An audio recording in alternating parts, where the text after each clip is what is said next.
Sud Radio Berkov dans tous ses états, le fait du jour. Et surtout, ce qui ne va plus du tout, il faut le dire quand même. La France, c'était 5e puissance mondiale, puissance économique, les marchés, le leader en électricité, le leader dans le nucléaire, etc. Et on voit quoi? Eh bien, c'est très simple. Trois nouvelles. Le gouvernement russe a approuvé un accord de coopération entre Moscou et Rabat dans le domaine de l'utilisation de l'énergie atomique à des fins pacifique, voilà. Coopération totale entre les deux pays dans 14 domaines, infrastructure d'énergie nucléaire, réacteurs nucléaires, centrales, etc., etc. Oui, la Russie. Mais je croyais qu'entre le Maroc et la France, il y avait quand même une coopération, presque séculaire, disons-le. Eh ben oui, mais c'est plus ça. Et l'Allemagne, notre partenaire, le couple idéal. Qu'est-ce que c'est que l'Europe? On l'a dit, on le redit encore, notre cher président le dit, c'est le couple franco-allemand. Et dis donc, il y a de l'eau dans le gaz, hein. Parce que là, par exemple, l'Allemagne a emmené 14 pays de défense de l'OTAN. Ils ont trouvé un accord au sujet de l'acquisition commune d'un bouclier antimissile. Ah, très bien, donc la France y est. Eh ben pas du tout. Un bouclier composé de systèmes à la fois allemands, américain et possiblement israélien, et pas la France. La France est restée à l'écart. Pourquoi? Ah bon, pourquoi? Qu'est-ce qui se passe? Pourquoi la France n'est pas dans ce bouclier anti-missile piloté par l'Allemagne? Et puis, faut-il rappeler, l'Allemagne avait décidé de ne pas perdre de temps pour le lancement d'un de ses satellites d'observation militaire. Face au retard du lanceur Ariane 6, elle avait préféré opter pour l'entreprise américaine SpaceX.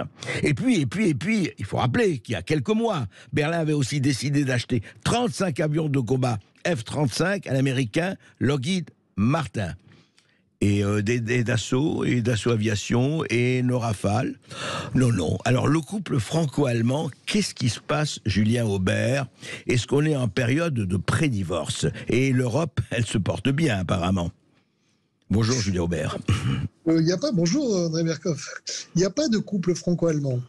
Il y a une forme de romantisme, ouais. Mais il y a eu d'un groupe qui s'appelle Mars, je crois, qui est un groupe d'industriels, d'acteurs de l'économie, qui est paru il y a quelques jours et qui illustre à la perfection ce qui est en train de se passer. C'est-à-dire qu'en fait, l'Allemagne poursuit une stratégie d'autonomisation sur le domaine militaire.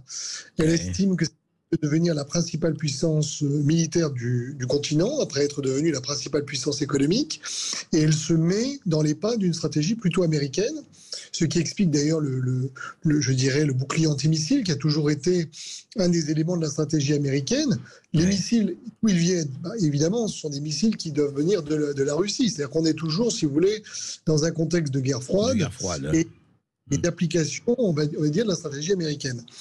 Et la France, dans tout ça, la France, elle colle au romantisme allemand, c'est-à-dire qu'elle est restée encore à l'ère de Gaulle, Adenauer, en pensant que nous avons le prestige militaire et politique et l'Allemagne l'économie. Elle ne se rend pas compte que l'Allemagne nous fait la guerre économique sur l'énergie, sur l'industrie, qu'elle veut en réalité nous manger nos paires de compétitivité.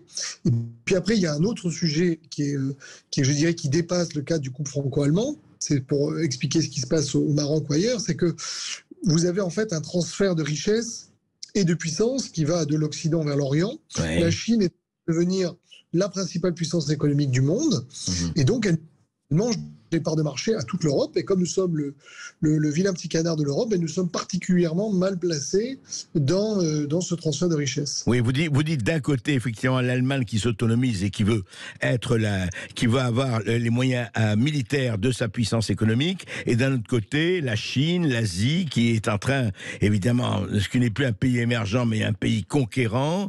Mais est-ce que franchement ça se dessine depuis déjà quelques années, Julien Aubert, vous le savez, et on n'a pas pris de précautions, on n'a pas pris un peu de prévision, on n'a pas fait un peu de prévision dans ce domaine? Non, parce que l'idéologie a aveuglé. Moi, je l'ai dit pendant des années, mais avant moi, d'autres l'ont dit. Philippe Séguin, Henri Guénaud. Pendant des années, on a alerté sur le fait qu'on ne pensait plus, je dirais, le nouveau contexte mondial. Ouais. La pensée économique française s'est arrêtée en 2000, c'est-à-dire l'ère de la mondialisation. l'ère des marchés, l'ère du tout privé, de la toute concurrence et d'un monde de paix sans cesse étendu. Or, en fait, c'est pas ça. C'est-à-dire que d'autres types de domination se sont mis en place. Nous avons été particulièrement naïfs sur la question de la Chine. Ouais. L'Europe ne nous a pas aidés. Je vais donner un exemple. Oui, allez-y. Oui, parce que c'est du sabotage quasiment. On a interdit le moteur thermique à horizon 2035. L'idée, c'est d'avoir de vente électrique. Sauf que comme on est assuré derrière de nos capacités de production et que en réalité, c'est la Chine qui domine la batterie, qui est la principale composante de la valeur ajoutée. Ce qui est en train de se passer, c'est que nous sommes en train de voir les parts de véhicules électriques chinoises exploser sur tout le continent européen. Et il faut remercier Mme von der Leyen et M. Macron. Oui, d'ailleurs, vous savez, j'ai reçu hier dans cette émission François-Xavier Pétry, qui vient d'écrire un très bon bouquin sur la voiture électrique et comment ils sont devenus fous, et il dit exactement ce que vous dites, et il le montre par rapport à ça. Mais encore une fois, par exemple, par rapport au Maroc, je voudrais expliquer. Alors, quittons l'Europe, on va y revenir. Mais le Maroc, en principe, on a de très bons liens avec eux. Nous sommes quand même pas mal sur les centrales nucléaires, même si nous avons négligé tout cela depuis quelque temps. On ne va pas revenir sur ce qui s'est passé ces dernières années avec Fessenheim et la mise en sommeil. Mais enfin, pourquoi le Maroc choisit la Russie? C'est quand même... D'abord parce que a complètement délaissé son influence en Afrique, là encore en se reposant quelque part sur nos beaux restes, sur nos liens d'amitié. Mais d'abord, les liens d'amitié, vous savez, ils passent avec l'âge, les générations. Regardez un exemple, l'École nationale d'administration, elle a accueilli pendant longtemps les élites africaines. Aujourd'hui, ces élites africaines, elles préfèrent aller à Harvard, ou elles préfèrent quand on leur paye des programmes à Shanghai, ou voire à Moscou. Et donc, la Russie, comme la Chine, se sont engouffrés en Afrique. Nous n'avons pas su, pas voulu, pas pu augmenter notre capacité de frappe.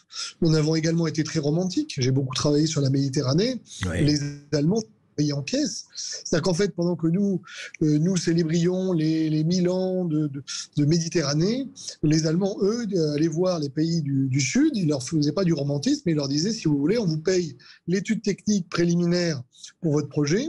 Et puis évidemment, on leur avait payé l'étude préliminaire, on leur disait, maintenant on a la solution technique, et comme par hasard, c'était Deutsche Qualität.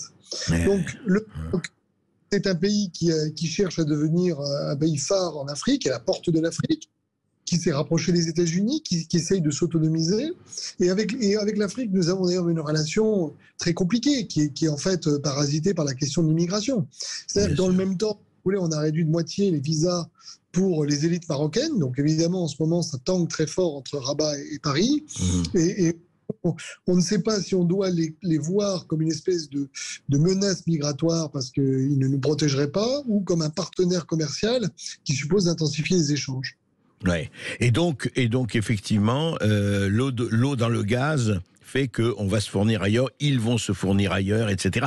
Mais je crois que vous résumez bien la situation, Gilles Aubert, en disant qu'on a peut-être beaucoup fait dans le romantisme, dans la symbolique, dans les commémorations, et puis quand même aussi dans leur importance, l'histoire, colonisation, etc., etc. Bon, on a vu ça. Et pendant ce temps-là, les autres, c'est ça qui est extraordinaire. Enfin, la Russie, la Chine, on le sait, l'Allemagne aujourd'hui, eux, ils s'activent, ils bougent, ils agissent, etc. Mais est-ce qu'à votre avis, du coup, franchement, donc, quid de l'Europe? Qu'Ovadis Europe? Parce que on a quand même vécu depuis des décennies, et c'était vrai peut-être il y a un moment, en disant si le couple franco-allemand bat de l'aile, je ne dis pas que c'en est fini de l'Europe, mais que devient cette Europe, surtout à l'heure et à l'aune de la guerre russo-ukraine et de toutes ses conséquences? Y a-t-il encore une Europe? Oui, il y a une Europe dans le sens où si l'Europe souhaitait s'émanciper, exister dans le futur jeu sino-américain, elle a une carte à jouer parce qu'elle a un marché de consommateurs, parce que ça nous permet de peser, parce que je dirais, de Pékin, Paris ou Berlin ne pèsent plus beaucoup. En revanche, Bruxelles, ça compte. Bon. Ouais. Maintenant, au sein de cet espace européen, la Commission européenne, en réalité, on peut se poser la question de savoir au service de qui elle est posée. Parce que, oui, bonne question. Sur les véhicules électriques, ça fait évidemment le bonheur des investisseurs chinois. Quand regardez ce qui s'est passé sur le gaz, quand nous avons décidé de boycotter la Russie et que miraculeusement les pipelines, pas les pipelines, mais les livraisons de gaz américains se sont engouffrés avec des accords qui vont durer 10 ou 15 ans. Ça, les Américains se frottent les mains. Bien sûr. Donc, nous sommes trop faibles sur notre conception de l'intérêt général national. C'est-à-dire que la France a tendance à ne pas regarder son intérêt au profit d'un intérêt européen supposé, mais qui n'existe pas dans sa tête parce que les autres font d'abord passer leur intérêt national. Ensuite, il y a un deuxième sujet qui sont les réseaux de décision, et on voit quand même qu'ils sont largement influencés par des lobbies économiques qui orientent la politique européenne dans le sens des intérêts des uns et des autres. Et puis troisièmement, il y a un problème de divergence politique. C'est-à-dire que l'Allemagne, en réalité, n'a plus besoin de la France. Oui, et nous, le problème des Français, en réalité, c'est qu'ils vivent dans le passé. C'est qu'ils préfèrent parler de la guerre de 39-40, ils préfèrent parler de la guerre d'Algérie, ils préfèrent célébrer les âges mythiques. Mais à aucun moment, nous ne voyons le monde tel qu'il est, et nous sommes lucides sur nos faiblesses. Tant qu'on ne sera pas lucide et tant qu'on ne reprendra pas à zéro, eh bien on continuera en fait par la magie du verbe. On a la magie du verbe, on n'a plus de Gaulle. Oui, mais c'est ça, Julien Aubert. Non, mais le problème, c'est que l'Europe devient, quand vous me disiez, oui, l'Europe existe, tout ça, bien sûr, l'Europe existe, mais elle n'existe pas en tant qu'entité. Elle aurait pu être dans l'équilibre entre, justement, la Russie et les États-Unis. Elle aurait pu jouer un rôle, mais on voit bien que, selon l'expression d'un humoriste allemand, aujourd'hui, elle est, non pas, elle a de la puissance, mais enfin, elle est un peu le couteau sans lame auquel il manque le manche. Il n'y a pas de direction, il n'y a pas de cap, il n'y a pas d'autonomie.